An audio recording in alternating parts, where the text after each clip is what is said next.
Yo, what up? This is DTM. How you doing? Oh, Lord have mercy. I wanted to let you know you should really sign up for my email list, because if you do that, you'll be very, very glad you did, because you'll get able to be available for this special offer that's coming up in the next few days. You don't want to miss it. Trust me, you'll kick yourself if you do.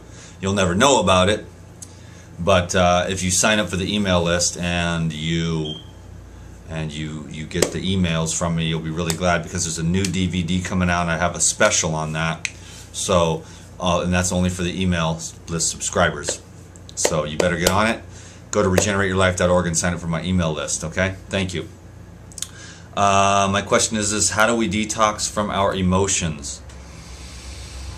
How do we cleanse our hearts and souls? How do we end the cycle of self-punishment? How do we forgive ourselves and cleanse from past mistakes and regret? God bless you, Dan the Man. Thank you so much for these videos. No problem. My pleasure. You know, this is one of the biggest things. And we have a lot of focus on the food. And that's okay. It's a linear, left brain, you know, plausible, tangible way. And yes, the cells do function in that way. When you energize the cells, you're going to be loosening up old stagnant energetic patterns that are held within the cells, but they're held within the cells because of the impregnation through consciousness. If you were, let's say you were abused or something and you're afraid, well, the fear thought imbues itself into the cellular anatomy of a human being. So changing the mind is absolutely key, because those thoughts become repetitious patterns that become cellular memories. And as you raise up the energy with the raw foods, you're going to have to re-experience those emotions. So you have to learn how to have courage to walk through those emotional states, and you have to allow the emotions to be there. A lot of times people do not allow their emotions. Well, what's wrong with being sad? I like being sad. You know what I mean? I used to not. I think being sad really sucks, and then it would get worse. You'd resist sadness, and then the sadness would grow. Whatever you resist in this universe grows and grows and grows. See what I'm saying? But if you just sit there with sadness, it just dissolves. It wasn't even sadness. It was just you know, sadness is just sort of a perception, really. It's an emotion that's labeled, a vibrational frequency that gets labeled. If you don't label it and you allow it to be there, then it just dissolves within moments. As soon as you label it, that's what people do with diseases. They do that with diseases, they do that with emotions.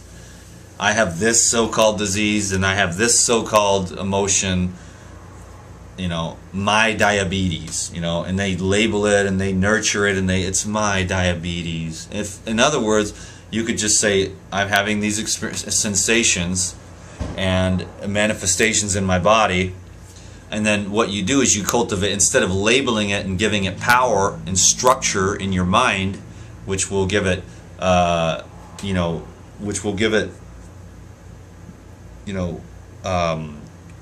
it will make it real in your experience.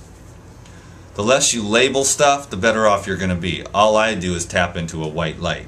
That's it. And that's good enough for me. Now, of course, I use a lot of words up here on front of the camera, but when it comes time to shut the camera off and be by myself in some motel room or riding my bike across the US, I don't even pay attention to the mind anymore. It's just a thing that goes on and on and on and on, and I don't let my thoughts get locked into play. You know, like I'm a raw vegan, or I'm this, or I'm that, or I should be this, or labeling things and giving them like plausibility and like creating a concrete reality. You know what I'm saying? You're using your mind to paint your life. So if you want to stop emotional eating, then you just allow your emotions to be and let them flow through. And one of the best ways that I've found for me to deal with emotional stuff is to take a walk. Because when you breathe oxygen into the heart, you know, you're bringing up all those emotions to be passed, which are just vibrations, frequencies of energy, fields of energy that are part of being human, inescapable. So if you are the type of person that hates sadness, you really want to avoid sadness at all costs. Well, you're going to get sad, and then you're going to resist. It's going to grow. It's going to grow from sadness to depression to despondency to hopelessness. But if you just have sadness, and you're like, oh, you know, that's there. So I'm sad. I wouldn't even label it, but you know, your mind does that automatically. It's like, this is a sadness feeling. I lost my girlfriend or something. If you just let it flow through you and be there with it and not even try to resist it or change it, don't even try to change the sadness or the fear. Just be there with it. You know what I'm saying? And that's a way of cultivating love and awareness. Awareness is the most high level of, and that's the answer to everything. It's just pure awareness. Because awareness dissolves all problems, because you realize that they weren't problems, they were just phenomenon that you were resisting. And how do you become enlightened? By just not resisting the phenomenon that are occurring in this world as it is, a dualistic world that manifests itself out of an infinite field of pure infiniteness, a consciousness, and then it steps itself down into energies. So let's say the energy frequency of hatred is really heavy, a lot heavier than the energy field of love. And if you want to feel light and buoyant, I mean, your spirit is total pure light and buoyancy. Could be anywhere in the universe in less than 1/10,000th of a second. Well, now you're stuck here, compressed into a human body, and you know, your spirit is like, this sucks, dude. I gotta like walk to the bus stop. You know, when your spirit was already at the bus stop, the second, the moment you thought of it, you were already at the bus stop. Now you think of it, you actually have to put your shoes on, put your pants on first, and then you walk to the bus stop. You have to walk the body there, over there. So, you know, the body is the sheet. But the energy fields, you know, manifest themselves in the body. So someone that hates is probably going to have a much heavier life experience than someone who loves. So that's why I always say, just cultivate that love. Cultivate that self-love. How do we end the cycle of self-punishment?